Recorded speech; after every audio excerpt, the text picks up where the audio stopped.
আমরা এই শহীদ মিনারে সমাবেত হয়েছিলাম আপনাদের সহ।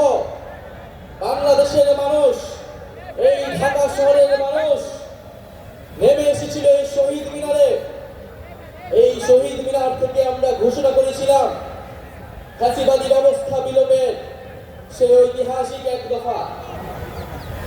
এই ঐতিহাসিক এক দফা কোন ব্যক্তির পক্ষ থেকে নয়, কোন দলের পক্ষ থেকে নয়, কোন সংগঠনের পক্ষ থেকে ঘোষণা করা হয় নাই।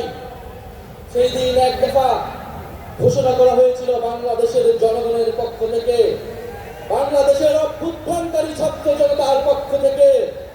ফলে এক দফার প্রকৃত ঘোষক হলেন বাংলাদেশের জনগণ, বাংলাদেশের অভ্যুত্থানকারী ছাত্র জনতা এবং আমাদের শহীদ ভাই ও বোনেরা। আমাদের এই এক দফা ঘোষণার একটা ঐতিহাসিক প্রেক্ষাপট ছিল। 1/11-এর সময় থেকে আওয়ামী ফ্যাসিবাদের ভিত্তি তৈরি করা হয়েছিল।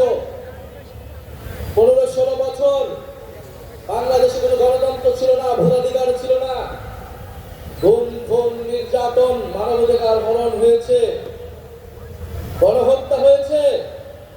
সর্বশেষ কোটা সংস্কার আন্দোলন 2024-এ শিক্ষার্থীদের ন্যায্য আন্দোলনে সন্ত্রাসী ফ্যাসিস্ট পুলিশ বাহিনী নির্মমভাবে গুলি চালিয়ে আমাদের ভাই বোনদেরকে শহীদ করেছিল।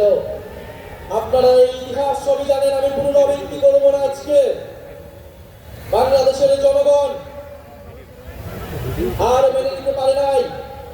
বাংলাদেশের ছাত্ররা 9 দফা ঘোষণা করেছিল, কিন্তু আমরা দেখেছি এই 9 দফা এই ফ্যাসিস্ট সরকারের পক্ষে বাস্তবায়ন করা সম্ভব নয়, কারণ এই ফ্যাসিস্ট সরকারই খুনের দায়ে দায়ী ছিল। ফলে বাংলাদেশের জনগণ নিজে দায়িত্ব নিয়ে নিয়েছিল, দায়িত্ব নিয়ে তারা এক দফা ঘোষণা করেছিল ফ্যাসিবাদী অবস্থার বিলোপ এবং নতুন রাজনৈতিক বন্দোবস্ত। আমরা দায়িত্ব এবং দলের রাজনীতির ঘোষণা দিয়েছিলাম। আমরা সাম্য, মানবিক মর্যাদা এবং সামাজিক সুবিচারের ঘোষণা দিয়েছিলাম।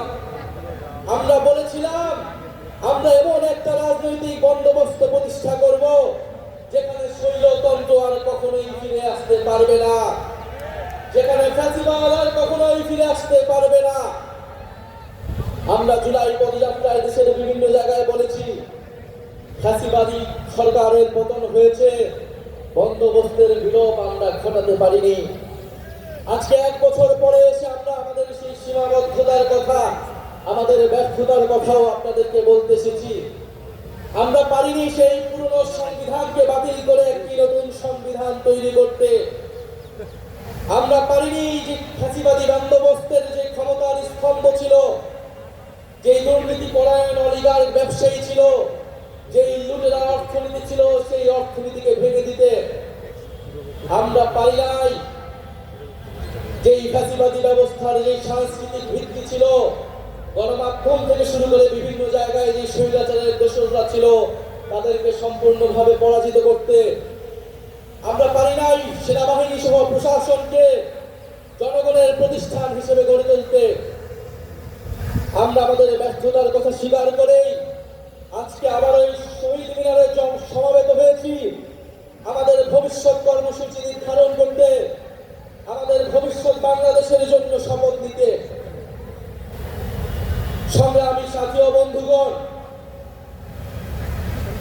বিগত 1 বছর আগে এক দফার ঘোষণায় আমাদের সাথে হয়তো অনেক পক্ষ ছিল, আজকে যারা নেই, আমরা আজকে দিনে তাদেরকে স্মরণ করছি। ইউএফটি ফার্স্টের সাথে ট্রেড করুন যে কোনো জায়গা থেকে। ক্যাম্পাসে ক্লাসের ফাঁকে, ঢাকার জ্যামে বসে কিংবা ঘরে বসে, ট্রেডিং এখন হাতের মুঠোয়। তাই ট্রেড করুন যখন খুশি, যেখানে খুশি।